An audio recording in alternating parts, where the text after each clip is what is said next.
여러분 잘 아시는 에이든 토저라는 분은 이렇게 말했습니다. 열심히 있는 그리스도인들이 범할 수 있는 가장 보편적인 과오는 하나님의 일에 너무 바쁜 나머지 하나님과의 교제를 게을리하는 일이다 라고 말했습니다. 예컨대 그 찬양팀으로 우리가 열심히 섬길 수도 있습니다. 또 각 부분에서 또 우리가 섬길 수도 있잖아요. 예를 들면 근데 너무너무 좋은 일이고 또 중요한 일이죠.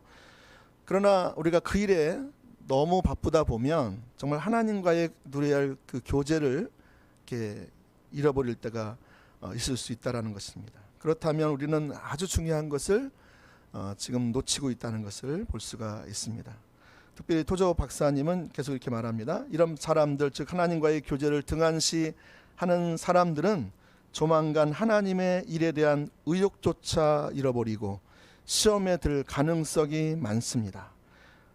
만약 그 하나님과의 교제를 게을리한다면 그 교제에서 얻어지는 충만함, 안식, 마음속의 평안, 차오르는 기쁨, 그것 없이는 하나님의 일을 계속할 수 없습니다.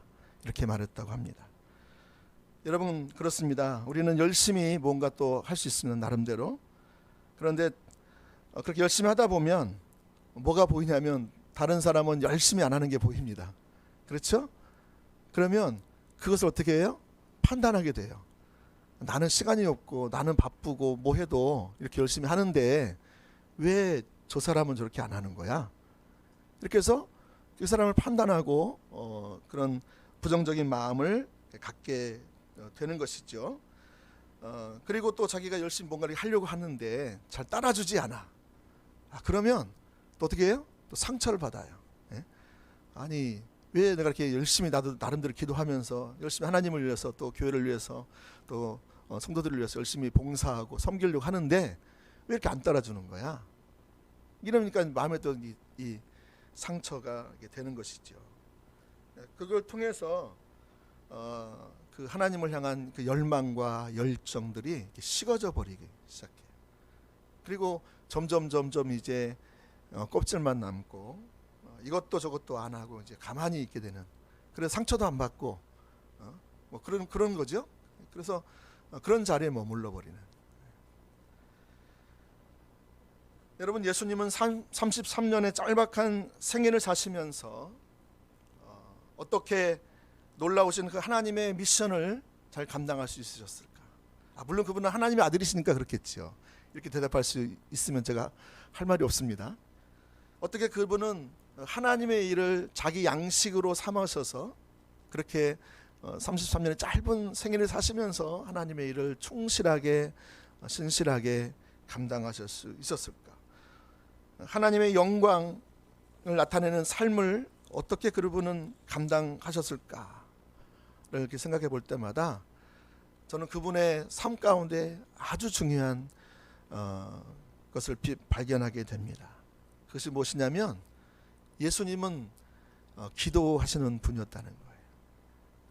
예수님은 기도하는 신앙생활을 하셨어요. 물론 예수님은 하나님이십니다.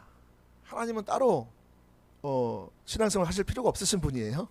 근데 그분은 동시에 육체를 가지신 하나님이세요. 그렇죠? 그래서 하나님이시면서 동시에 완전한 인간이시죠. 그래서 그분은 인성을 가진, 저와 여러분과 같은 인성을 가진 사람으로서 그분은 기도 생활이 매우 중요했고 또 기도하는 삶에서 그분은 승리하는 삶을 살았던 것을 볼 수가 있습니다. 어떻게 예수님은 이처럼 승리하는 기도 생활을 통해서 하나님의 영광을 위해서 하나님의 목적을 이루는 삶을 살 수가 있으셨을까?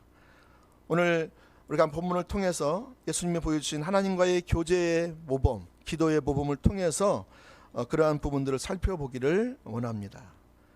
세 가지를 살펴볼 건데요. 첫 번째는 그분은 하나님과의 교제에 대한 뜨거운 열망을 가졌습니다. 자, 뭘 가졌다고요? 뜨거운 열망. 하나님과 기도해야겠다는, 하나님과 교제해야 되겠다는, 기도를 통해서 교제해야 되겠다는, 하나님과 이야기해야 되겠다는 그 뜨거운 열망을 가졌어요. 이것이 그분은 하나님의 영광을 위해서 하나님의 영광의 목적을 성취하는 삶을 살아갈 수 있었다라는 것입니다. 하나님과의 교제에 대한 열망, 그것은 얼마나 그분이 그 열망이 컸는가를 우리가 볼 수가 있는데, 우리가 오늘 본문 말씀을 통해서 그 하나를 볼 수가 있습니다. 거기 보면 예수님은 지금 이제 안식일을 보내시고 나셨습니다. 그런데 이제 그날은 주중에 다른 날보다 훨씬 더 바쁜 날이었어요. 예수님이 보내셨던 안식일 그 하루를 그려보면 이렇습니다. 오늘 마가복음 1장을 다 펼치셨죠? 펼쳐보시면 21절 말씀을 같이 한번 읽어보겠습니다. 시작. 그들이 가버나움에 들어가리라. 예수께서 곧 안식일에 회당에 들어가 가르치심에. 진정하시고요. 안식일 날 예수님이 회당에 들어가셨습니다. 뭐하러 들어가셨을까요? 거기서 가르치시고 설교하시고 또 권고하시기 위해서 그러셨습니다. 여러분, 근데 그 설교가 그 당시 유명한 종교 지도자들하고 설교하는 것과는 전혀 달랐던 것을 볼 수가 있습니다. 예수님의 가르침은 하나님으로부터 직접적으로 받은 내용을 말씀하셨어요. 그러나 당시의 종교 지도자들은 자기들의 스승으로부터 배우고 또 전통적으로 신학적으로 이렇게 성경을 배우고 해석하는, 그래서 사변적으로 전했던 것을 볼 수가 있습니다. 그러니까 사람들이 예수님의 그 가르침을 듣고 나서 다 놀라는 것이죠. 여러분, 언제 하나님께서 우리의 권위를 세워주실까요? 우리는 분명히 하나님을 믿는 사람이고 하나님이 함께하는 사람이라고 믿는데, 정말 하나님을 믿는 사람이라면 안 믿는 사람이건 믿는 사람이건 우리가 우리의 권위를 인정하는 그리스도인이 진정한 그리스도인이죠. 오늘날 많은 사람들이 이 하나님이 입혀준 권위를 인정받지 못하고 그냥 예수 믿는다고 말하고 있고 어떤 직분도 있다고 말하고 있고, 그런데 하나님의 권위가 함께하지 않아요. 이것은 매우 심각한 상황인 것입니다. 여러분, 출애굽기 33장에도 보시면 모세가 하나님 앞에 간절히 기도했던 것이 무엇입니까? 바로 하나님의 백성들이 우상 숭배하고 그들을 진멸하려고 하자 뭐 어떻게 하는 거예요? 중재하고 있죠, 모세가. 그래서 그 영혼들을 살려달라고. 그래서 하나님이 그들을 용서하십니다. 그랬을 때 모세가 33절에 그 백성들을 향해서 기도합니다. 뭐라고 기도합니까? 15절 이하 같은데, 하나님의 백성들이 세상 사람들과 구별됨이 무엇입니까? 라고 묻습니다. 다시 말하면 하나님이 함께 하시지 않으면, 하나님이 함께 하시는 사인이 없다면 이 하나님의 백성들은 세상 사람과 아무런 구별이 없을 것입니다. 세상에서 어떻게 하나님의 영광을 드러낼 수 없을 것입니다. 하나님의 능력을 드러낼 수 없을 것입니다. 그래서 하나님이 함께 해주셔서 하나님 이 백성들 가운데 하나님의 백성인 것을 구별시켜 주셔달라고 기도하고 있습니다. 여러분, 마찬가지로 오늘 예수님께서 이렇게 말씀을 전하실 때 많은 사람들이 깜짝 놀랍니다. 그리고 그 말씀의 그 권위 앞에 압도되기 시작합니다. 다시 말하면 하나님께서 지금 그 예수님의 권위를 세워주시고 있는 장면을 볼 수가 있는 거예요. 여러분, 이 권위는 저와 여러분 가운데서도 똑같이 나타나야 되는 것입니다. 자, 그러면 우리가 어떻게 할 때 하나님께서 우리의 권위를 세워주실까요? 우리가 목소리를 중저음, 이 바리톤 소리를 내면서 쫙 깔면서 얘기하면 될까요? 하나님께서 하면서 이제 부흥 강사처럼 옛날에 그렇게 하면 사람들이 권위를 인정합니까? 내가 말이야 뭐 복음을 전했더니 또 기도했더니 치유 기도를 했더니 막 사람 암병이 떠나가고 막 귀신이 떠나가고 병자들이 막 치유되었어, 이렇게 얘기하면 여러분 사람들이 권위를 주실까요? 아니면 사람들이 정말 압도될 수 있게 신학박사 가운을 입고 설교하면 사람들이 그 권위를 인정해 줄까요? 예, 교회가 타락할 때에 어떤 일이 일어나냐면 강대상이 높아졌다고 해요. 그럼 강대상이 낮아지면 어떻게 되는 거예요? 사람들이 똑같이 본다는 거죠. 그러니까 강대상을 높이는 거예요. 제가 좀 이렇게 높인 것도 조금 그런 것도 있나 봅니다. 높지 않죠? 또 그리고 동시에 강대상을 높일 뿐만 아니라 뭐 하냐면 가운을 입기 시작했습니다. 근데 TV에 나오는 모든 가운 입은 목사님 잘못됐다라는 말은 아니고요. 기독교가 타락하게 되면 사람들을 보이는 것으로 이렇게 압도해 버리려고 하는. 제가 아는 어떤 목사님도 그러더라고요. 전에 자기 세신자실을 꾸미는데 거기에 한 수백만 원짜리, 수천만 원짜리 소파를 딱 갖다 놓는다는 거예요. 사람들이 교회에 처음 와가지고 목사님하고 딱 인사를 하는데 막 거기가 막 수백만 원짜리가 수천만 원짜리에 막 거기가 있으면 거기에 막 확 압도가 된다는 거예요. 그러니까 그걸 일부러 그 사람들이 종교성을 이용해서 그렇게 압도하게 만든. 여러분 그렇게 되면 하나님의 권위가 그 목사님을 이렇게 세워줄까요? 하나님께서? 그게 안 나타나니까 이렇게 세우는 것입니다.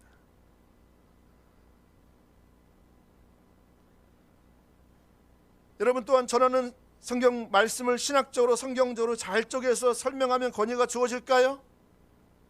물론 잘 가르칠 수 있습니다. 감동적으로 설교할 수도 있습니다. 근데 진정한 권위는 거기에 있지 않습니다. 여러분 진정한 권위는 하나님과의 교제를 통해서 나오는 그 말씀일 때에 거기에 진정한 권위가 주어집니다. 여러분 하나님의 임재가 함께할 때에 진정한 권위가 주어지는 거예요. 우리가 예배할 때에도 예배를 인도할 때에도 하나님이 함께하는 사람이 있고 하나님 임재가 함께하는 사람이 있고 하나님 임재가 함께하지 않는 사람이 있습니다. 말씀을 전할 때에도 어떤 사람 하나님 임재가 함께하고 어떤 사람 하나님 임재가 전혀 없는 사람도 있습니다. 또 다른 어떤 사역, 구제 사역이나 봉사 사역을 할 때에도 하나님이 권위를 주시는 분이 있어요. 그 사람만 이렇게 쓰면 말을 하지 않아도 그냥 거기에 압도돼요. 근데 어떤 사람은 또 쓰면 저 사람이 왜 저기 서 있어? 직분 받았으니까 서 있는 거죠. 근데 저 사람이 저기 서 있어? 하나님 권위가 없는 거예요. 삶 속에서 하나님의 권위를 인정받지 못하고 있는 거예요.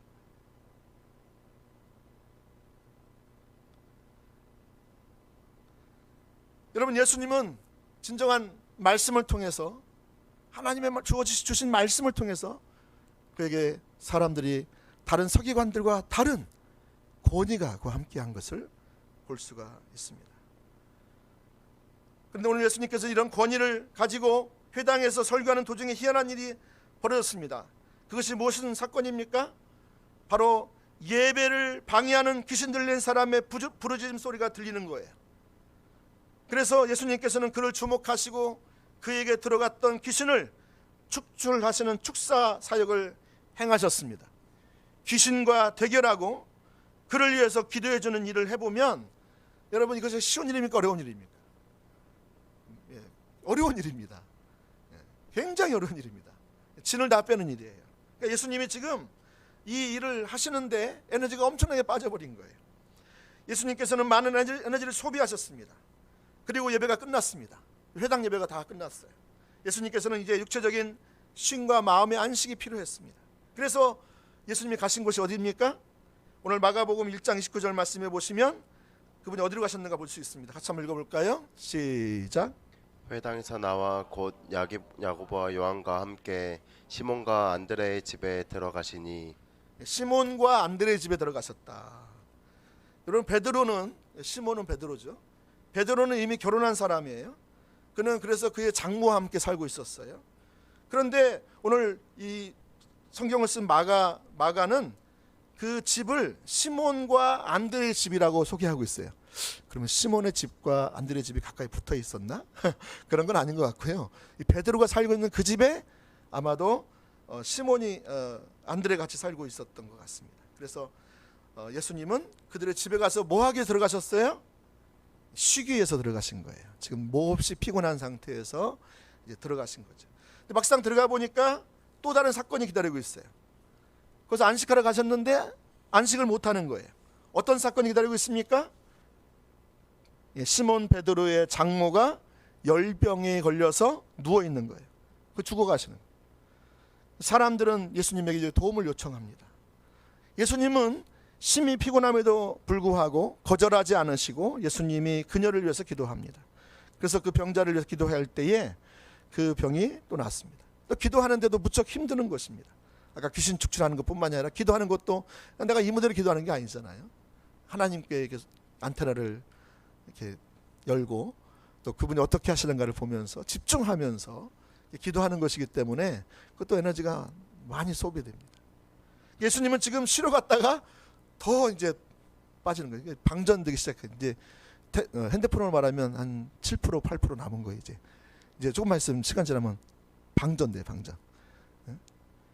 자, 이렇게 예수님이 그날의 사역의 마지막이었습니다. 근데 그것이 끝난 것이 또 아니었어요. 예수님께서 사역 회당에서 귀신을 쫓아내고 장모를 고치셨다는 소식이 온 갈릴리에 30시간에 퍼졌습니다.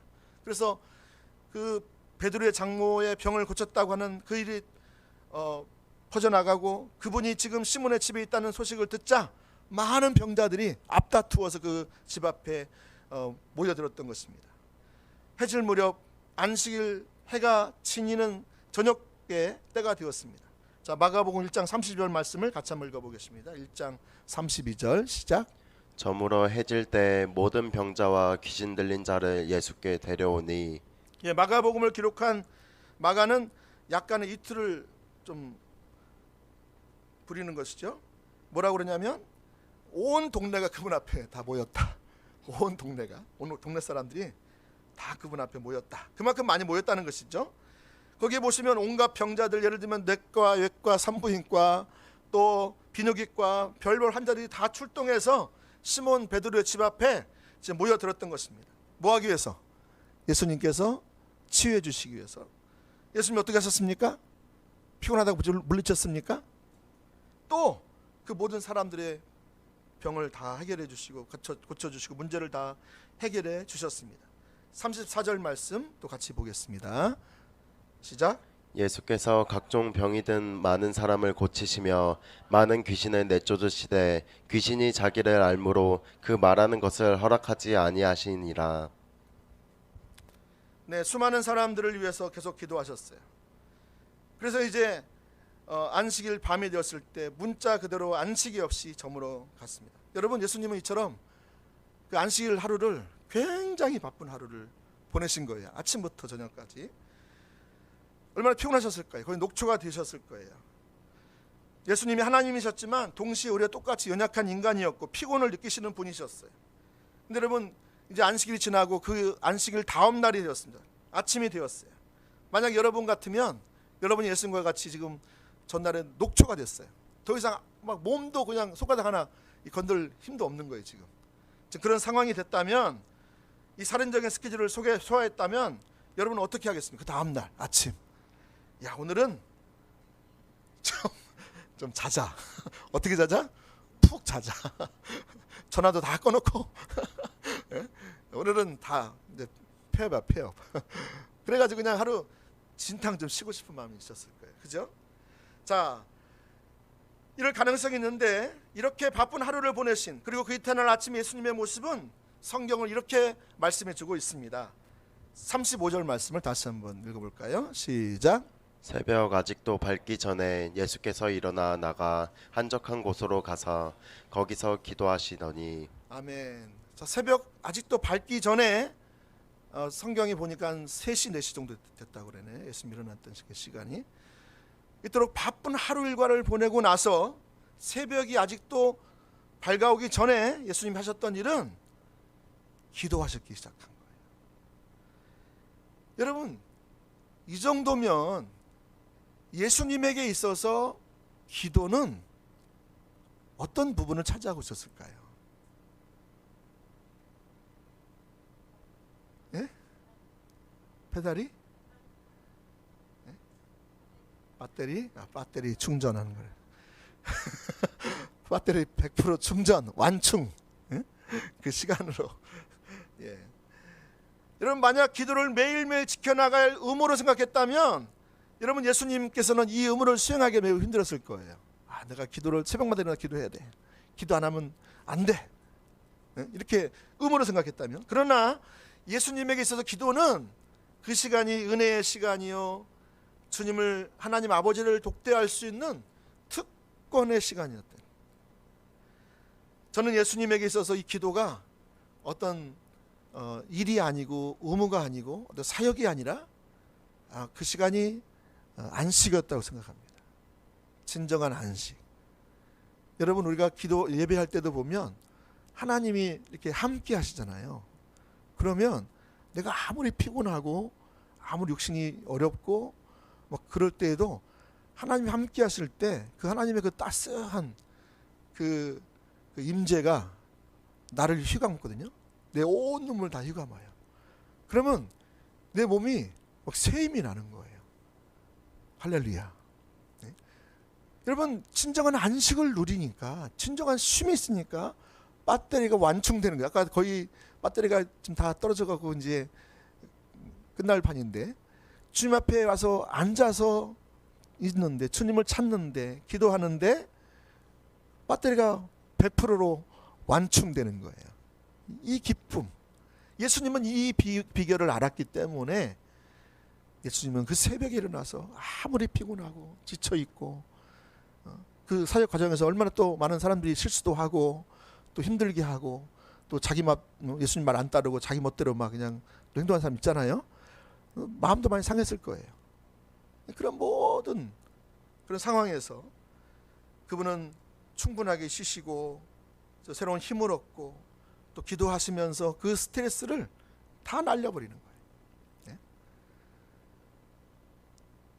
저는 예수님께서 하나님이시긴 하지만 동시에 인간의 몸을 입고 오셨기 때문에 예수님도 스트레스를 우리처럼 받았을 거라 생각을 합니다. 여러분, 스트레스가 뭡니까? 요즘 스트레스를 현대인들을 가장 괴롭히는 병이 스트레스라고 하지 않습니까?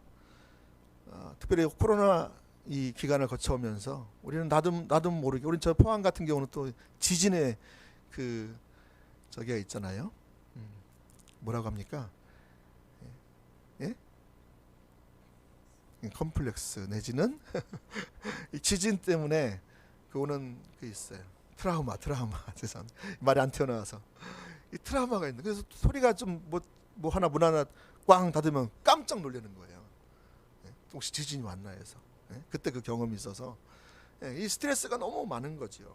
자, 이 스트레스를 정의하기를, 스트레스는 감당하기 어려운 자극에 의해서 내 몸과 마음의 균형이 깨진 것이 스트레스라고 합니다. 내 몸과 마음의 균형이 깨지는 것. 다시 말하면 마음은 안 그런데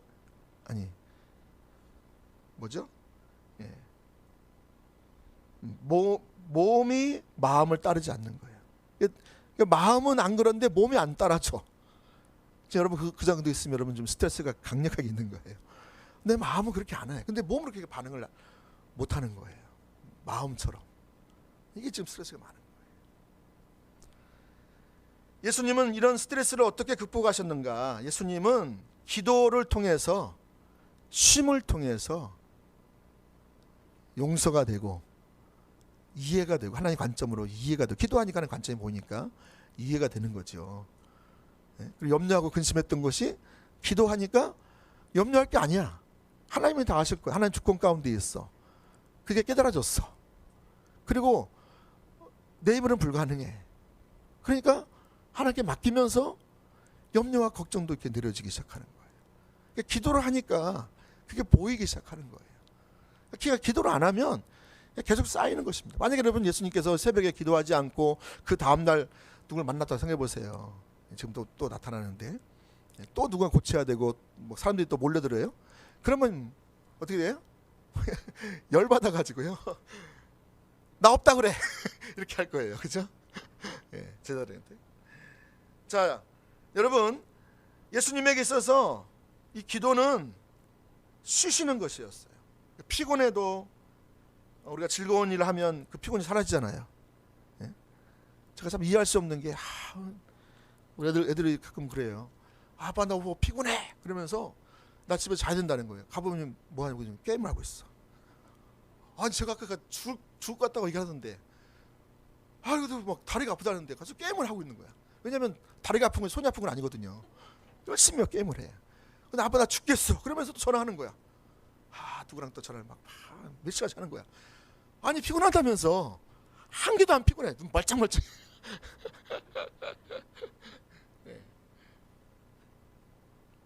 자, 여러분, 예수님에게 있어서 기도는 아주 즐거운 일이었어요. 피곤이 사라지는 일이었어요. 네? 아마도 기도하면서 게임했겠죠. 기도하면서 뭐 전화하겠죠, 뭐 그죠? 그러니까 이제 피곤하지 않았겠죠. 자, 여러분 이처럼 그렇습니다. 어떤 분에게 우리가 예배를 드리는 것도 마찬가지입니다. 예배 드리면 힘이 솟아나요. 예. 예배 오면 쉼이 있고 치유가 있고 비전이 새롭게 발견되기도 하고 평강이 있고, 어떤 분은 벌써 예배 시간이 되니까 막 이제 깊은 잠에 빠지는 경우도 있어요. 저쪽 뒤쪽에 보니까 깊은 잠에 빠지기 시작합니다. 지금 평강이 있으니까, 안식이 있으니까. 자, 여러분 예수님은 그래서 이렇게 피곤하고 바쁜 하루를 보내시면서 그날 아침에 일어나서 예수님은 어떤 생각을 했냐면, 내가 아버지하고 교제해야지. 저녁에 자면서 이렇게 생각하신 거예요. 내가 내일 아침 일어나면 아무리 피곤해도 주님과 꼭 교제하고 말 거야. 이런 마음을 먹으신 거예요. 예? 그냥 몸이 피곤한데 내버려 둔 게 아니고, 우리 영혼이, 우리 마음이 어떤 마음을 가지고 있느냐가 중요하잖아요. 그래서 이 마음을 따라서 육신이 따라오잖아요. 예? 근데 우리가 아까 스트레스 쌓이면 마음을 먹어도 안 돼요. 마음이 몸을 따라가. 예. 그러면 안 돼요. 그럼 여러분이 지금 많이 힘든 거예요. 예? 마틴 루터는 이렇게 말했습니다. 내가 오늘 더 바쁘니까 더 많이 기도해야 되겠다. 예. 여러분 예수님도 마찬가지예요. 예수님은 지금 33년 사시면서 하루하루가 매우 긴박하게 지나가셨어요. 그러니까 그 하루를 버텨내기가 쉽지 않으신 거예요. 예수님은 기도하지 않으면 안 되는, 예수님은 늘 기도하시는 모습을 볼 수가 있어요. 오늘은 새벽 기도를 보셨지만 또 다른 성경에 보면 저녁에 기도도 나오고 철학 기도도 나오고, 하나님이 틈만 나면 기도하셨던 걸 나올 수 있어요.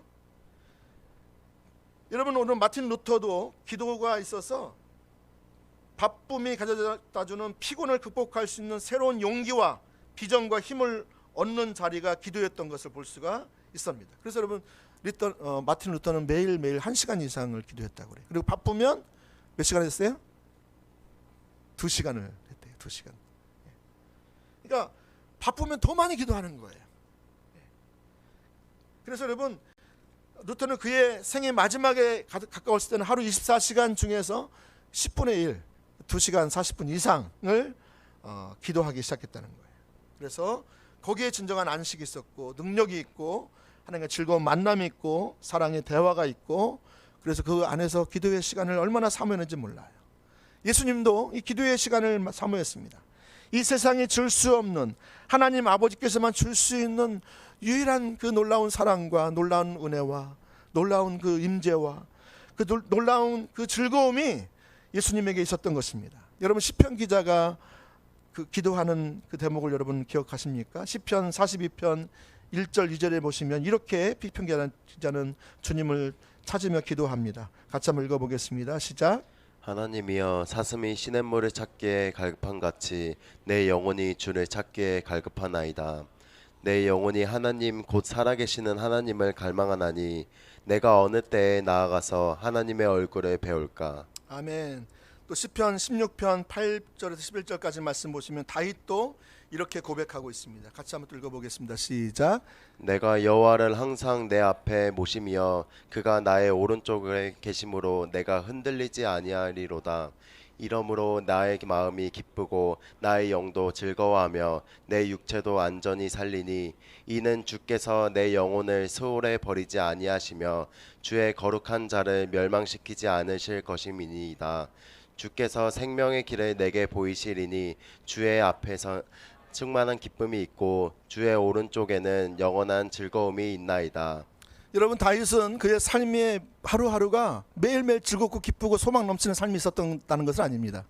그의 삶은 여기 오늘 말씀해 보면 마음이 매우 슬프고 매우 답답하고 매우 어렵고 매우 기쁘지 않는, 그래서 여러분 그의 영혼이 지옥에 매일매일 떨어지는 것 같은 고통을 맛보고 있었던 사람이 다윗이었어요.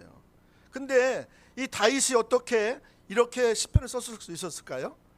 그가 여러분 하나님을 바라보고 하나님 앞에 기도함으로 말미암아 내가 여호와를 항상 내 앞에 모시고 있었다라고 하는 거죠.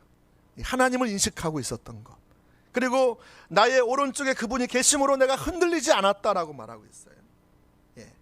그래서 주의 우편에는, 주의 앞에는 충만한 기쁨이 있고 주의 오른쪽에는 영원한 즐거움이 있는 것을 발견해요. 여러분, 이 다윗도 이 삶이 너무너무 힘들고 어렵고 고통스럽고 수많은 결정들을 해야 되는 그런 상황 가운데 스트레스가 엄청 많았을 거예요. 근데 여러분, 그런 상황에서 스트레스를 안 받고 스트레스를 통해서 스트레스를 날려버리고 또 마음의 즐거움과 기쁨과 충만함을 유지하고 회복할 수 있었던 그 비결이 뭐였냐면 바로 그가 기도의 자리에 있었던 것을 볼 수가 있어요. 할렐루야. 주님께서 하셨던 기도에 대한 열망. 사랑하는 여러분, 사람마다 일생을 살아가면서 각자 추구하는 바가 있고 어떤 열망들이 다 있지 않습니까? 오늘 이 순간 저와 여러분과 저를 지배하고 있는 가장 강력한 열망은 무엇입니까? 어떤 사람에게는 더 부자가 되고 더 돈을 만지고 더 돈을 더 얻고 더 연봉이 더 높은 곳으로 가기 원하는 그것이 이런 열망이지 않습니까? 또 어떤 사람은 사람들에게 인기를 받고 인정을 받고 존중을 받는 그것이 또 내가 원하는 거 아니겠습니까? 또 어떤 사람은 출세하는 것을 또 원할 수도 있습니다. 또한 자녀들이 정말 잘 되기를 원하는 마음이 있을 것입니다. 어떤 사람은 쾌락에, 세상의 쾌락에 인생의 가장 집요한 열망을 가지고 나갈 수도 있습니다. 어떤 사람은 더욱 건강해지는 것이 유일한 열망일 수도 있습니다. 여러분이 집중적으로 추구하고 있는 열망은 무엇입니까?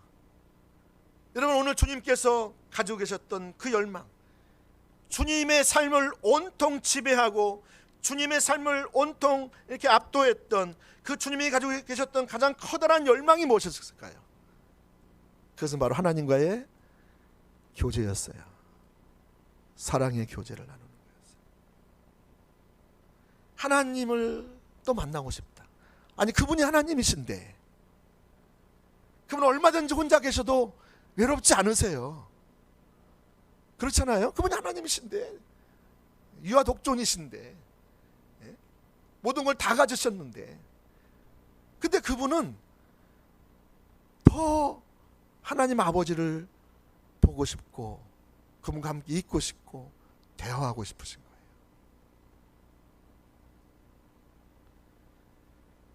그래서 하나님 그 깊은 임재 가운데 들어가고 싶은 거예요. 코람데오, 하나님 앞에서의 삶을 예수님이 먼저 사셨던 것을 볼 수가 있습니다. 나는 더 깊은 기도를 경험하고 싶고 살아계신 하나님의 놀랍고 아름다운 그 영광과 그 능력과 그 임재 속에 더 들어가고 싶다. 그 하나님과의 그 교제하고 싶은 그 열망이 날마다 날이 가면 갈수록 더 뜨거워지고 더 열망이 커지고, 그래서 그의 온통 그의 삶은 주님 앞에 가까이 갈 때가 됐을 때는 완전히 거기에 몰입되어 있던 것을 볼 수가 있어요. 예수님의 삶을 보세요. 하나님 외에 다른 것을 옆에 두지 않았어요. 하나님 외에 다른 데서 기쁨을 추구하지 않았어요. 하나님 외에 다른 것에서 만족을 얻지 않으셨어요. 사람들의 인정 하나도 중요하지 않았어요. 사람들의 평가, 그거는 내놓은 지 오래였어요. 그러나 오직 하나님만을 기쁘시게 하기 위해서, 하나님의 영광만을 위해서 그분은 그렇게 살아갈 수 있었는데, 그 비결이 뭐였냐면 바로 그가 기도의 자리에 있었다는 거예요. 할렐루야. 두 번째로 보기 전에 요한복음 17장 5절 말씀에 보시면 예수님께서 대제사장적 기도를 하시면서 이렇게 말씀하십니다. 아버지여, 창세전에 내가 아버지와 함께 가졌던 영화로서 지금도 아버지와 함께 나를 영화롭게 하옵소서. 요한복음 10장 15절에 아버지께서 나를 아시고 나를 아버지가 아시는 그 관계, 여러분, 이것이 뭐냐면 예수님이 누리셨던, 하나님과 누리셨던 극도의 친밀함이었어요. 이 친밀함, 그러니까 이것이 전부였으니까 다른 어떤 것도 예수님에게 다른 어떤 것도 필요하지 않아서 주님이 필요한, 하나님 아버지만 있으면 된 거예요. 하나님 아버지만 인정하시면 되는 거예요. 하나님 아버지만 기쁘게 하면 되는 거예요. 그러면 더 이상 두렵지 않은 거예요. 더 이상 답답하지 않은 거예요. 아무리 칠흑 같은 어둠 가운데 터널 가운데 있다 할지라도 더 이상 그로 인해서 낙심하지 않고 절망하지 않을 수 있었어요. 여러분, 이 극도의 친밀함으로 들어갔던 여기까지 갈 때에 다른 어떤 것들도 어떤 유혹도 물리칠 수 있는 거예요. 할렐루야. 예수님은 하나님이셨으니까 그렇게 살았죠. 물론 하나님이시지만 그분은 동시에 인간의 몸을 입으셨다니까요. 그리고 그분은 이 극도의 친밀함으로 들어가셨어요. 그래서 여러분, 우리에게 이렇게 말씀하셨어요. 너희는 기도할 때 어떻게 해라? 하늘에 계신 우리 아버지요. 여러분, 이것이 지금 극도의 친밀함을 누릴 수 있는 아주 중요한 단어예요. 너희는 이렇게 기도해. 내가 누렸던 그 아버지와의 그 풍성한 그 교제, 그 극도의 친밀함을 너희도 함께 누리기를 원해. 어디 있냐면 너 이렇게 기도해. 하늘에 계신 우리 아버지요. 여러분, 이것만큼 하나님과 우리 사이를 친밀하게 만드는 것이 없습니다. 이것이 우리의 유업이에요. 하나님 자녀들 우리에게 가장 큰 유업이에요. 이 극도의 친밀함. 이것을 누릴 수 있기를 예수님으로 축복합니다. 예수님이 누리셨던 그 친밀함을 저와 여러분도 누리기를 원하시는 거예요. 이 안에 다 들어있습니다. 두 번째로,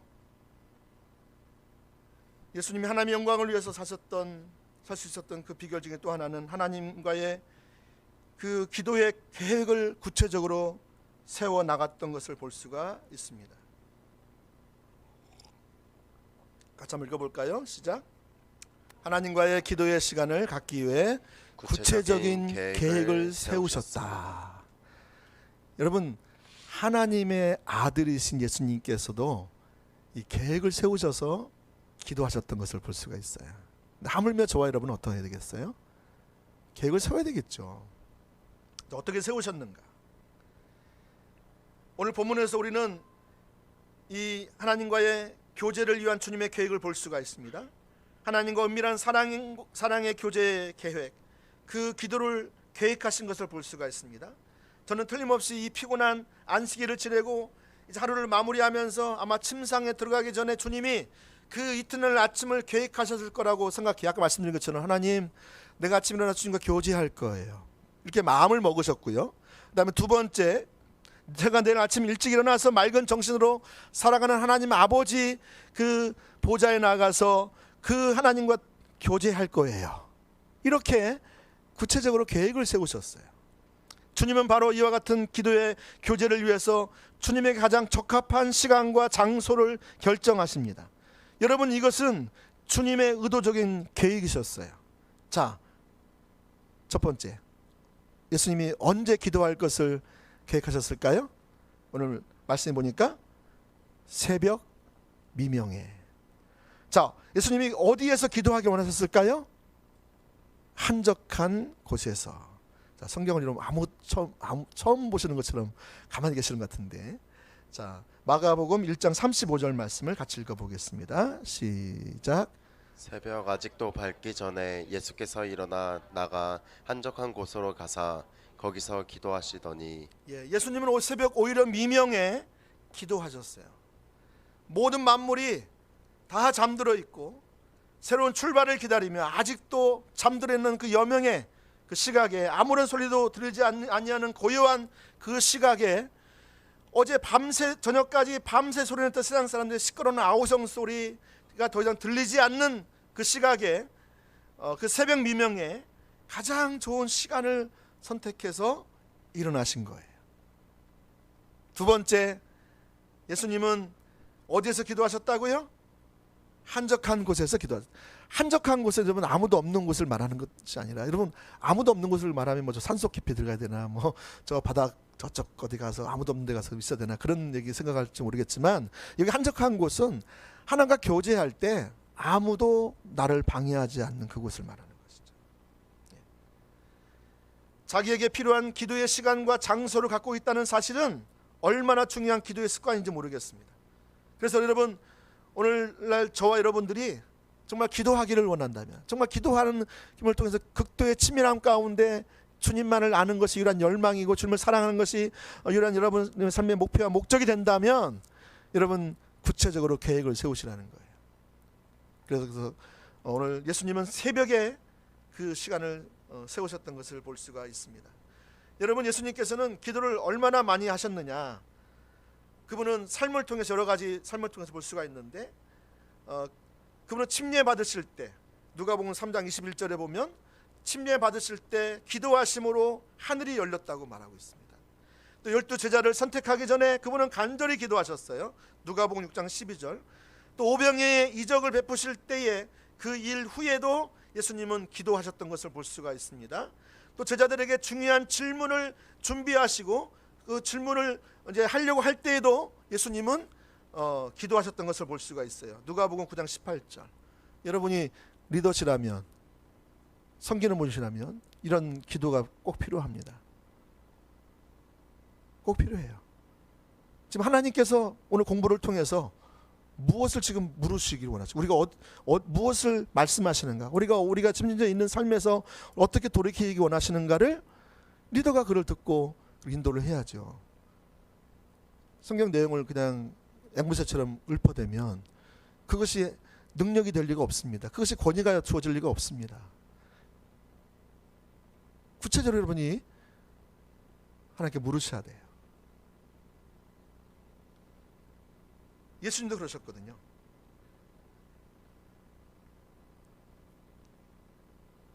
변화산상에 계실 때에도 예수님은 기도하셨습니다.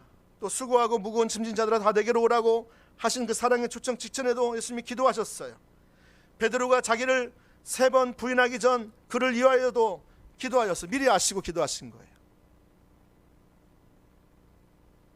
사랑하셨기 때문에. 십자가 위에서도 기도하셨습니다. 겟세마네 동산에서도 기도하셨습니다. 그리고 심지어 예수님이 부활하신 후에도 기도하셨습니다. 누가복음 24장 30절. 부활하신 후에도 기도하실 이유가 없잖아요. 이제 그분은. 그때도 기도하셨다고요. 왜 그렇게 기도하셨을까요? 주님이 줄기차게. 왜 그렇게 기도하셨어요? 저와 여러분을 위한 모범을 보이기 위해서. 우리가 그렇게 살라고 삶으로 말씀하신 거예요.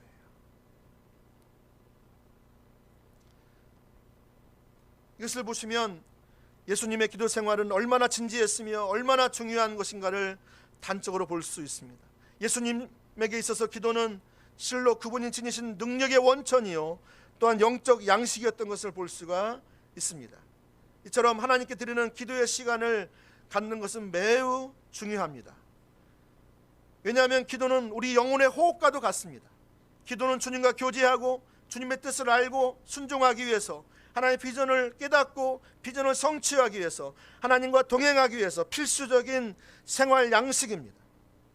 기도는 해도 되고 안 해도 되는 선택 과목이 아닙니다. 기도는 반드시 해야 하는 필수 과목인 거예요. 할렐루야. 하나님과 신선한 만남을 유지하기 위해서도 우리가 계속적으로 기도하는 것이 중요합니다. 우리 삶 가운데 최선의 것과 좋은 것이 있습니다. 어떤 분들은 좋은 것만 선택해서 해서 신앙생활합니다. 어떤 사람은 최선의 것만을 선택해서 신앙생활합니다. 이 차이가 무엇일까요? 여러분, 좋은 것은 성경에 나와 있는 무수한 말씀들을 말합니다. 성경에 입이 되지 않는 것을 말합니다. 착하게 사는 것, 성경에서 말하는 대로 사는 것, 그게 그럴 수 있습니다. 그러면 최선의 것은 무엇일까요? 최선의 것은 하나님과의 직접적인 교제를 통해서, 기도를 통해서, 그분의 인도를 따라서 살아가는 삶, 이 삶이 최선의 삶입니다. 하나님은 저와 여러분을 최선의 삶으로 인도하시기를 기뻐하십니다.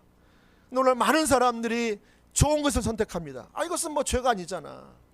이건 내가 선택할 수 있어. 그러면서 그냥 나름대로 그냥 임의로 정합니다. 대부분 무언가 할 때 기도를 하지 않습니다. 왜냐하면 기도해도 별로 응답을 잘 못 받으니까.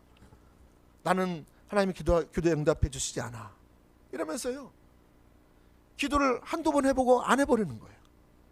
여러분, 제가 웃지 못할 한 기도에 대한 그 일화가 생각이 나는데, 제가 전도사 때 우리 고3 수험생이 있었습니다. 이 아이가 기도를 한참 예배를 안 나오고 그랬던 아이인데 오늘날부터 이 아이가 막 열심히 예배를 참석하는 거예요. 새벽 기도 나오는 거예요, 얘가. 야, 별일이다 해가지고 제가 물어봤어요. 그랬더니 하나님께서 기도하는 것을 이렇게 들어 응답하신다는 거예요. 그래가지고 열심히 나왔던 거예요. 여러분, 얘가 시험 봤습니다. 고3이니까 수능 시험 봤는데 어떻게 됐을까요? 자기 원하는 대학에 들어갔을까 안 들어갔을까요? 못 들어갔어요. 들어갔으면 뭐 이런 얘기 할 필요 없겠죠. 못 들어가니까 그때부터 어떻게 했어요? 예배를 끊어. 왜? 기도를 열심히 했는데 안 들어준다 이거예요. 그 몇 개월 했다고. 여러분, 몇 개월 기도할 때 뭐만 기도했겠어요? 하나님 꼭 고쳐주세요. 내가 기도한 것보다 훨씬 더 공부한 것보다 훨씬 더 잘 쓰게 해주세요. 이것만 했을 거 아니에요. 집중적으로. 하나님의 뜻이 무엇인지, 하나님의 마음이 무엇인지, 하나님의 비전이 무엇인지 거기는 다 귀를 막고 자기가 원하는 거 하나만 구한 거예요. 그거 안 들어준다 생각하니까 예배를 안 나오는 거예요. 교회를 끄는 거예요. 여러분, 우리가 한두 번 기도하고 나서 또 몇 번 기도하고 나서 안 되니까 그 아이처럼 하는 사람이 얼마나 많습니까? 하나님은 내가 기도해도 안 들어주시더만 이러면서 저는 기도하지 않는, 기도를 해도 별로 뭐 마음이 실리지 않아요. 들어주시면 좋고 안 들어도 괜찮고 뭐 이런 상황이죠. 여러분, 하나님 이런 기도를 들어주실 리 없습니다. 두 마음을 품고 기도하면 하나님 응답해 주지 않는다 그러잖아요. 그렇죠? 한 마음을 품고 기도해야 되죠. 우리는 최선의 것을, 하나님의 뜻을 알기 위해서 기도는 반드시 같이 가야 돼요.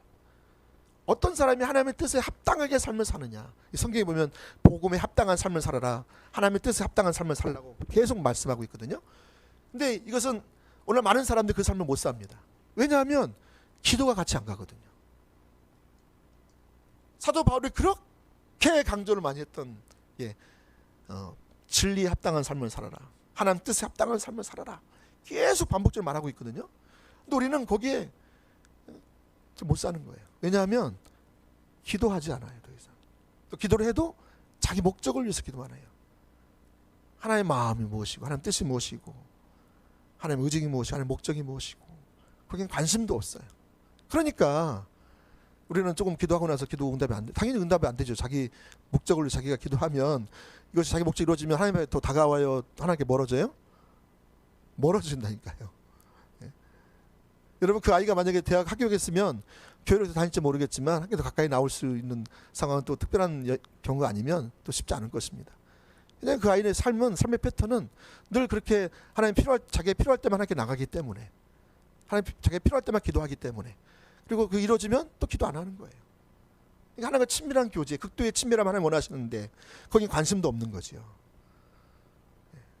그리고 가장 최선의 삶을 내가 살기를 원하는데 거기 관심도 없는 거예요. 그냥 교회에 열심히 나오고 그냥 몇 가지 어떤 주어진 일들 행하고, 그럼 자기는 자기 마음대로 사는 거죠. 필요가 있으면 잠깐 기도하고.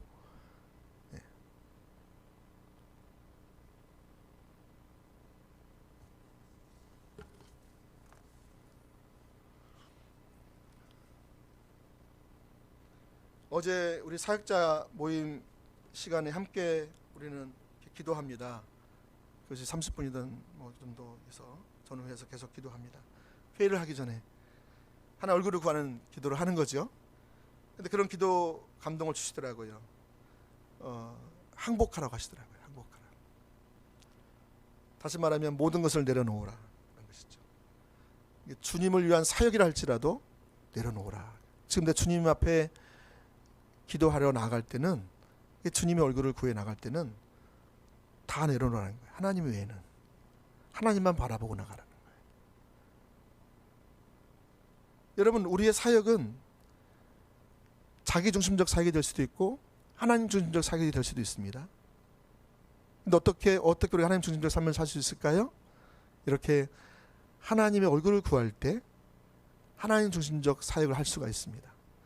근데 기도는 열심히 하지만 하나님의 얼굴을 구하지 않으면 사역을 위해서 기도하고, 내가 맡겨지니까 기도하고, 안 맡겨지면 기도 안 하고, 그렇게 되면, 그래서 여러분, 사역을 위한 기도예요. 그러니까 사역을 하더라도 자기중심적 사역을 할 수밖에 없어요. 가정에서 자녀를 양육할 때도 자기중심적으로 양육할 수밖에 없어요. 직장에서 동료, 상사, 부하직을 대할 때도 자기중심적으로 대할 수밖에 없어요. 학교에서도 마찬가지겠죠. 교수님에게 대할 때, 친구들에게 대할 때, 후배들 대할 때 내게 잘해주는 사람은 잘해주지만 또 못하는 사람 못해주는, 그렇게 관계를 하나님 앞에 기도, 하나님의 마음을 구하고 하나님 얼굴을 구하고 하나님 뜻을 위해 구해 나가면 내가 교수님에 대해서 어떻게 내가 대해야 될지, 내가 상사에게 어떻게 대해야 될지, 내가 친구에게 어떻게 대해야 할지, 나를 배반하고 나를 반대하고 나를 자꾸 멀리하는 사람들에 대해서 내가 어떻게 대해야 될지를 하나님께 말씀해 주시거든요. 그럼 내가 이모대로 대하지 않죠. 인간의 그 감정대로 대하지 않죠.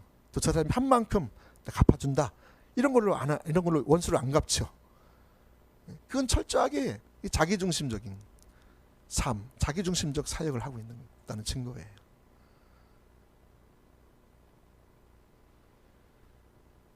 여러분, 그래서 어제 기도할 때 모든 것을 다 내려놓으라 그랬어요.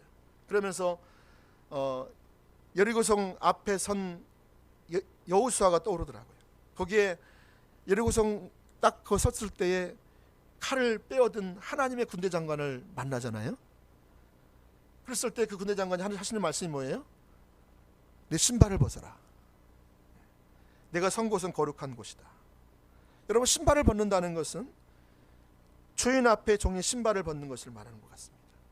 다시 말하면 자기가 자기 마음대로 뜻대로 살아왔던 삶을 끝내고 그 주인의 주권적인 통치 앞에 납작 엎드리는 것을 말합니다. 여러분, 그래서 여호수아가 이 하나님 앞에 여호와의 군대 장관 앞에 납작 엎드린 것처럼 그렇게 엎드리라고 하시는 것 같았어요. 그랬을 때 여러분, 진정한 하나님께서 이 시대에 어떤 일을 행하고 계시고, 하나님께서 이 교회를 어디로 부르셨고, 이 교회 안에서 몸의 지체인 나를 어디로 부르셨고, 내가 또 그 안에서 어떻게 내 남은 생을 살아야 되며 지금 무엇을 준비하며 살아야 될지가 그래서 보여지는 거예요.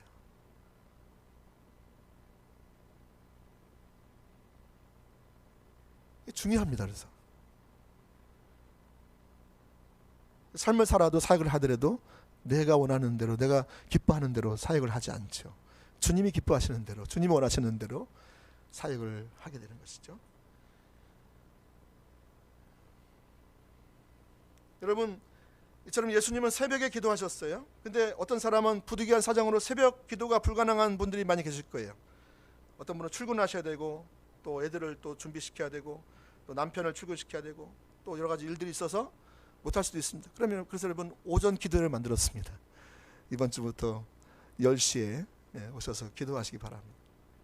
그리고 인도자가 있건 없건 기도하세요. 오셔서. 오전에는 이제 아마 소그룹으로 모여서 기도할 거예요.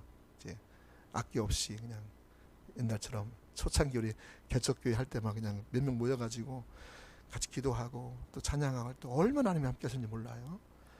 그래서 그걸 다시 회복하길 원하시는 것 같더라고요.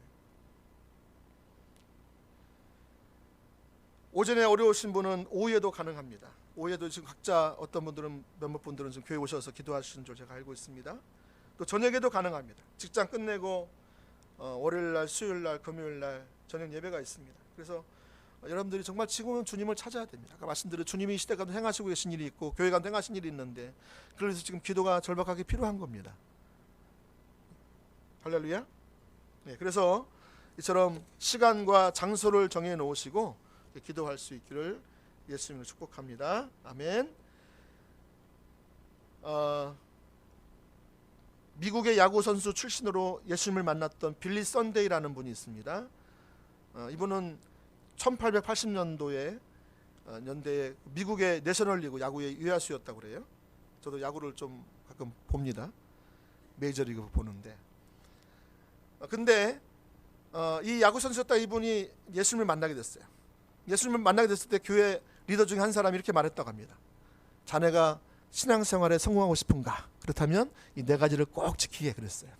이 네 가지가 뭐냐? 15분 동안 하나님과 이야기하기.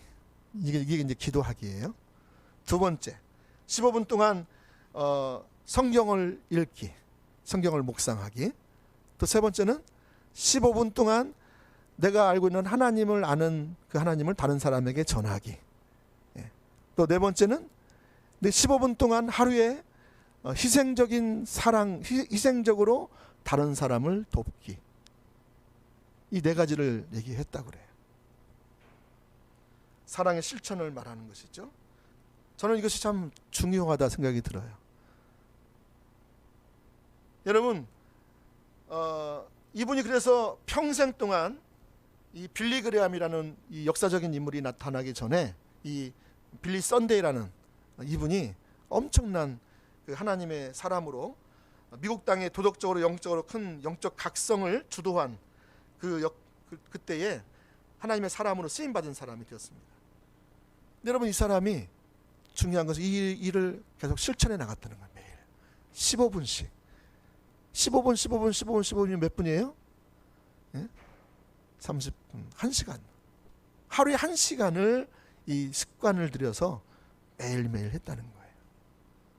자, 다시 한번 15분 동안 뭐 한다고요? 하나님과 이야기하기, 기도하기. 또 15분 동안 하나님의 말씀을 묵상하기. 또 15분 동안 내가 알고 있는 하나님을 말하기, 전도하기. 또 15분 동안 내가 하나님의 사랑을 나타내는데 그 사랑이 그냥 나타나는 게 아니라 희생적인 그 사랑, 엑스트라 마일이죠. 사람들이 볼 때 하나님의 사랑을 경험할 수 있도록 그래 돕는 거죠. 이게 사랑의 실천.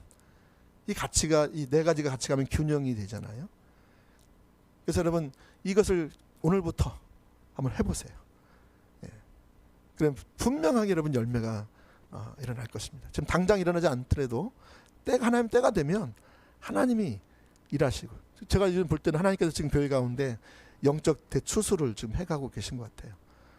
열매가 조금씩 보이는 거예요. 주변에 하나님을 찾는 사람들이 있으면 거기 여러분 하고 있던 일을 멈추고 찾아가셔서 그와 대화하시고요, 같이 차를 마시고 식사를 하고 그러면서 물어보시고요, 또 기도하시고요, 또 섬기시고요. 그렇게 하시면 하나님이 또 저 앞에 돌아오게 하신다니까요. 할렐루야. 여러분이 중요한 게 아니에요. 하나님이 움직이실 때 여러분이 움직이시면 열매가 있어요. 하나님이 움직이지 않는데 여러분이 움직이면 열매가 없어요. 제가 볼 때는 지금 하나님이 그 일을 교회 가운데 하고 계신 것 같아요. 제가 아는 목사님 한 분이 지난 토요일 날 이런 문자를 하나 보내왔어요. 이분이 가끔 한 번씩 저한테 저를 기도해 주는 목사님인데, 이런 문자 제가 한번 읽어드릴게요. 전설적인 복음 전도자, 믿음의 사도였던 스미스 이글스워스는 마지막 시대에 일어날 두 개의 거대한 영적 사건에 대한 예언적 환상을 본 사람이다. 이 계시 속에는 그는 두 가지 거대한 영적 부흥의 운동의 파도가 온 세상을 뒤덮는 환상을 보았다. 그 계시에 기초하여 1970년에 시작된 말씀 운동과 1990년에 영적 대각성 부흥 운동을 예언하였다. 하지만 이 두 가지 환상에 뒤이어 이글스워스 목사는 세 번째 환상을 보았는데, 이것은 온 세상을 뒤덮는 거대한 추수 장면이었다. 이것은 앞서 말한 말씀 운동과 영적 대각성 운동을 뒤이을 사건을 예언한 것이다. 그에 따르면 이 거대한 추수 사건은 말씀 운동과 성령의 영적 대각성 운동이 마치 결혼식을 올리는 두 남녀와 같이 하나 될 때 임하게 된다는 것이다. 이 놀라운 영적 추수의 사건을 목도할 세대가 바로 우리 세대임을 나는 믿는다. 교회가 성령이 말씀하시는 것을 주의 깊게 듣고 보는 눈이 필요한 시기는 바로 지금이다. 저는 이걸 딱 듣는데 갑자기 우리 교회가 딱 보이더라고요. 그래서 교회가 하나님께 어떤 일을 하고 계신 거 딱 보이더라고요.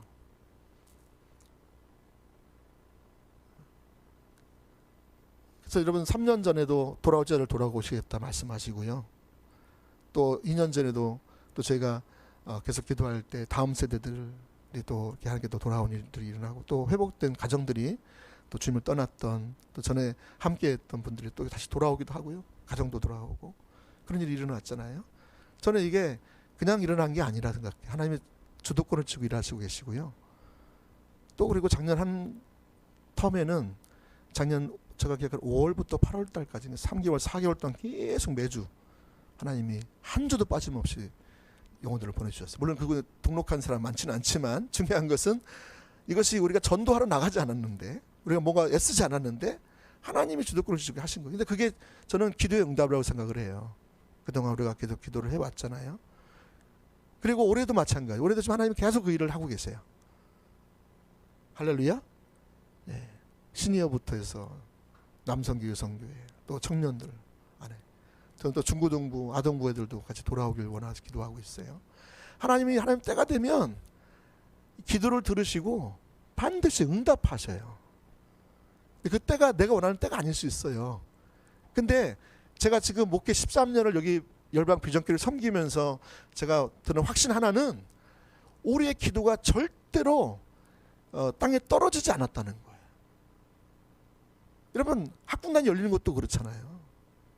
수년 동안 그냥 우리가 5년 동안 막 가서 막 주일날 예배도 드리고 섬기고, 근데 갔는데 우리 신천지라고 보고 오해하고 막 그런 멸시도 당하고 그랬었거든요, 제가.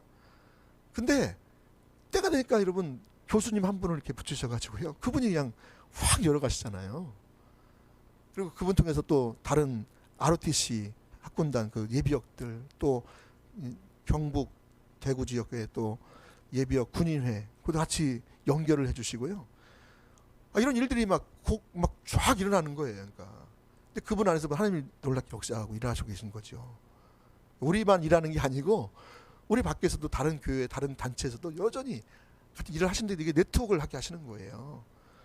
이번에 우리가 버스킹 갔을 때도 지난달에 탄동대 아이들을 만나게 되면서 그 아이들하고 같이 연결해서 같이 하기를 원하는 마음이 있고, 서로 협력할 그런 부분들을 보이시더라고요. 그래서 이번 주에 가서 지금 그 리더들의 아이들도 만나고 같이 밥 먹고 교제하고 그러려고 하는데, 이게 네트워크를 통해서 하나님이 일하시는 거예요. 그러니까 이것이 여러분, 우리가 뭔가 뭐 준비가 돼서 그렇습니까? 우리 교회가 여러분 잘 아시다시피 뭔가 다른 교회들처럼 뭔가 잘 준비돼서 그렇습니까? 어설프게 짝이 없고요. 참 우리가 참 어떻게 뭔가 할 수 있을까? 그런데 하나님은 여기에 대한 질투를 가지고 계시고, 하나님이 앞서가시고 일을 행하시는데, 우리가 믿음으로 잘 따라가면 하나님이 하실 일은 어마어마하게 담아낼 수 있다니까요. 저는 여러분들이 눈이 열려지길 축복합니다. 그래서 제가 같이 기도하자는 거예요. 우리가 기도로 동참하자는 거예요. 기도해야 우리가 이거 안 쏟아버릴 수 있다니까요.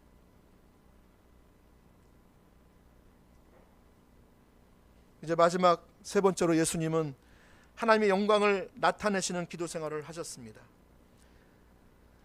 예수님이 이처럼 기도하시되 하나님을 향한 열정을 가지시고 극도의 친밀함을 추구하시면서 기도하셨으며, 새벽 시간에 한적한 시간에 기도하셨습니다. 이렇게 기도를 통해 하나님과 은밀하고 신선한 교제의 결과를 여러분 주목해 보십시오. 자, 예수님은 결국 이를 통해서 하나님의 뜻을 아셨고, 하나님의 뜻을 따라 순종하셨을 때에 하나님의 영광을 드러내시는 삶을 사셨던 것을 볼 수가 있다는 것입니다. 우리 예수님이 하나님과 교제한 결과 어떤 결과가 이루어졌습니까? 오늘 마가복음 1장 36절 37절 말씀을 36절 37절 말씀 같이 읽어보겠습니다. 시작. 시몬과 및 그와 함께 있는 자들이 예수의 뒤를 따라가 만나서 이르되 모든 사람이 주를 찾나이다. 여러분, 예수님이 새벽 기도하던 그 장소까지 그의 제자들이 쫓아왔어요. 그리고 뭐라고 기도하는 거예요? 그 새벽에, 예수님 이 새벽에 지금 사람들이 무지무지 와 있어요. 지금 예수님 지금 쉬고 싶으신데, 그래서 빨리 오셔야 되겠어요. 막 하는 거죠. 그때 예수님이 어떻게 반응하세요? 38절 같이 읽어볼게요. 시작. 이르시되 우리가 다른 가까운 마을들로 가자. 거기서도 전도하리니 내가 이를 위하여 왔노라 하시고. 여러분, 이때 예수님은 영적 분별력을 딱 가지시고, 사람들이 지금 많이 모인 곳에서 사역하는 것도 참 의미 있는 일이지만 그것을 내려놓아요. 그리고 전혀 다른 방향을 말씀해 주십니다. 아니야, 오늘은 다른 계획이 있단다. 오늘은 다른 마을로 가서 내가 전도해야 될 것 같다. 이렇게 말하는 거예요. 여러분, 골든 맥도날드라는 사람은 오늘 현대인들 가운데 삶을 사는 세 가지 유형이 있다고 말합니다. 하나는 충동적인 삶을 사는 사람, 다시 말하면 끌려다니는 삶을 사는 사람이 있다는 것이죠. 두 번째는, 하나는 그 소명에 의해서 인생을 사는 사람이 있다는 거예요. 소명에 의한 삶, 무엇이 중요한 것인가를 깨닫고 생각하고 계획하고 그 소명을 따라 인생을 사는 사람들이 있다는 것입니다.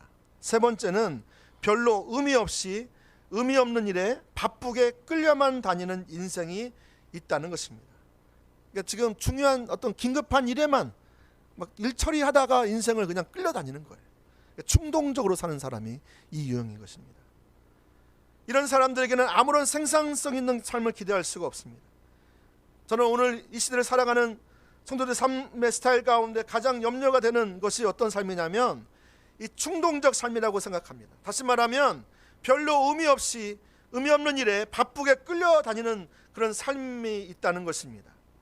그래서 자기 뜻대로 충동적으로 살다가 자기 뜻대로 안 되면 화내고 이웃들을 심판하고 상처를 내고 상처를 받기도 하고 이런 충동적인 모습들.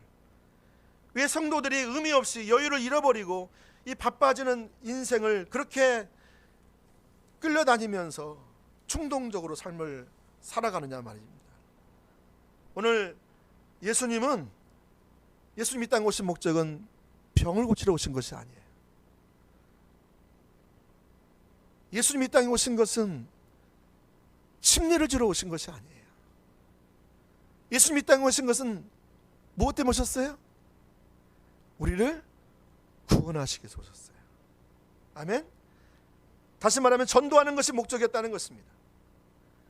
여러분, 예수님의 삶의 분명한 목적을 알았어요. 그분은 기도하시면서 지금 사역을 하면서 열심히 뭔가 했지만 뭔가 지금 균형을 잃는 자신의 모습을 봤을 거예요. 새벽 기도하면서. 그래서 지금 여기 더 가면 안 되겠구나 해서 사람들이 지금 새벽에 엄청나게 많이 몰려왔는데 그것을 보면서 거기에 또 가서 하는 것이 아니라 환경이 그렇다고 해서 딸려가는 것이 아니라 그 환경을 수습시키는 거예요. 그리고 본인은 본인의 하나님의 이 땅에 자기를 보내신 그 목적, 그것을 이루기 위해서. 그래서 전도라는 것은 하나님 나라 복음을 선포했다는 거예요. 단순한 전도가 아니라 하나님 나라 복음을 선포하는 게 전도예요. 여러분, 예수님은 이 본연의 사명에 자신의 삶을 다시 맞춥니다. 그래서 예수님은 소명에 따라서 그의 삶을 조정한 것을 볼 수가 있습니다. 다 좋은 게 아닙니다. 아까 하나님 그러셨죠? 최선의 것을 선택해라고 말씀드렸죠. 좋은 것을 선택하다 보면 최선의 것을 잃어버립니다. 여러분, 하나님 뜻대로 사는 인생, 하나님과 함께하는 인생, 하나님의 권위가 있는 인생, 그 삶, 하나님의 기름 부음이 있는 인생, 그 인생을 다 도둑맞아 버린다는 거예요. 속지 말라는 거예요. 여러분, 바쁘게 할 수 있습니다. 더 바쁠 겁니다. 죄송하지만. 그러나 여러분이 소명에 의해서 삶을 사셔야 됩니다. 아멘.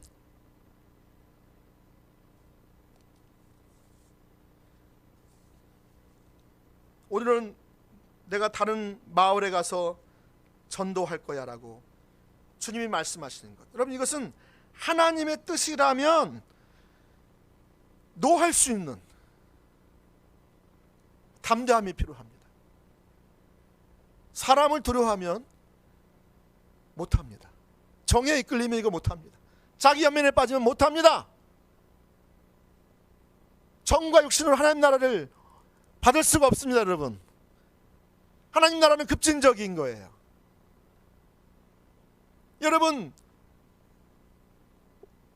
우리 아버지가 돌아가셨어도 주님이 말씀하신 것은 내가 장사하고 오게 해주세요.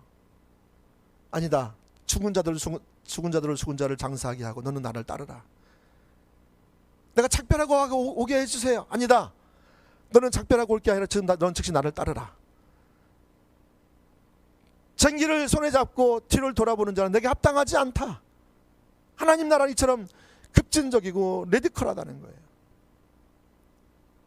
이렇게 가지 않으면, 주님이 최고의 가치가 되지 않으면 우리가 주님을 따라가는 것이 너무너무 어렵다는 거예요.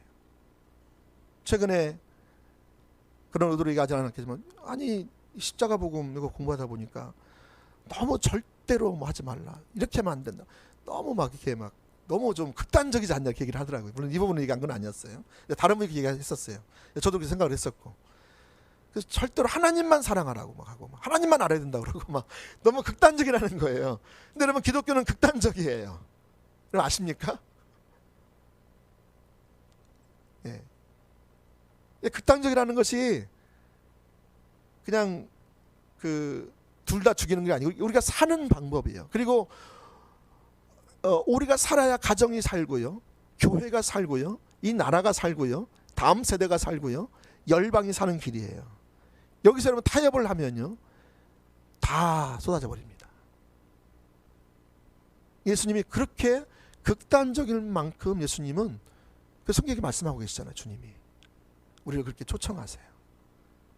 저는 여러분들이 예수님 앞에 예수님을 붙잡고 나갈 때 뒤를 돌아보지 않고 주님 말씀하시면 거기에 모든 것을 걸고 따라가게 되면 지금 당장은 이해가 되지 않고 지금 당장은 힘들고 지금 당장은 또 어렵고 또 뭐 시험에 들 수도 있고 뭐 마음이 힘들 수도 있고 그래요. 근데 때가 지나면 분명히 하나님이 이렇게 하신 이유가 있구나라는 것을 깨닫게 된다니까요. 여러분 정말 부탁입니다. 정말 주님 곁에 붙어만 계시고요.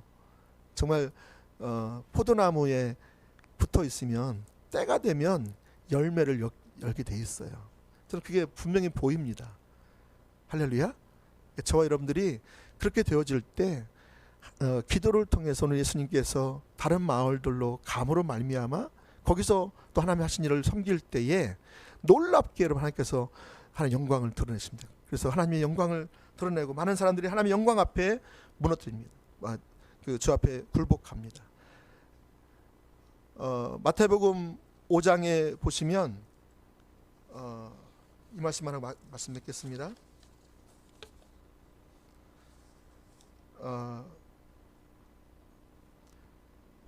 우리를 세상의 빛으로 세상의 소금으로 부르신 이유가 무엇인 줄 아십니까?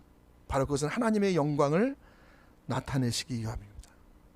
우리가 선교적 교회를 추구해 가야 되는 이유도 바로 여기에 있습니다. 마태복음 5장 16절에 보니까 이같이 같이 한번 읽어볼까요? 시작. 이같이 너희 빛이 사람 앞에 비치게 하여 너희 착한 행실을 보고 하늘에 계신 너희 아버지께 영광을 돌리게 하라. 아멘. 조지 밀러가 5만 번의 기도 응답해 주셨습니다. 조지 밀러를 통해서. 근데 하나님께서 왜 조지 밀러의 기도만 들어 응답해 주신 줄 아세요? 5만 번이나?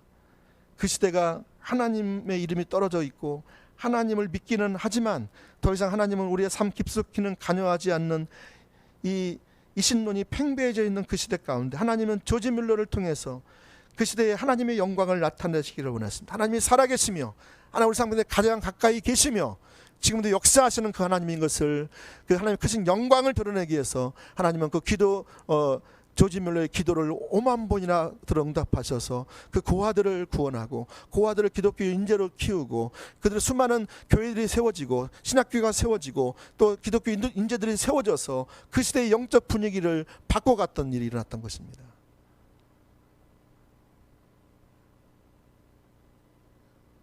이제 말씀을 맺겠습니다. 예수님의 이 기도 생활, 이것은 하나님의 영광을 위해서 영광을 나타내시기 위해서 예수님은 그렇게 기도를 놓지 않으셨습니다. 가장 소중히 여기셨습니다. 오늘 저와 여러분이 하나님의 영광, 남은 생애가 하나님의 영광과 목적을 위해서 드리기 원하신다면 이렇게 예수님처럼 그 기도의 모범을 따라서 삶을 조정하고 그 기도의 자리에 여러분의 삶을 내어드리기를 예수님 이름으로 축복합니다. 아멘.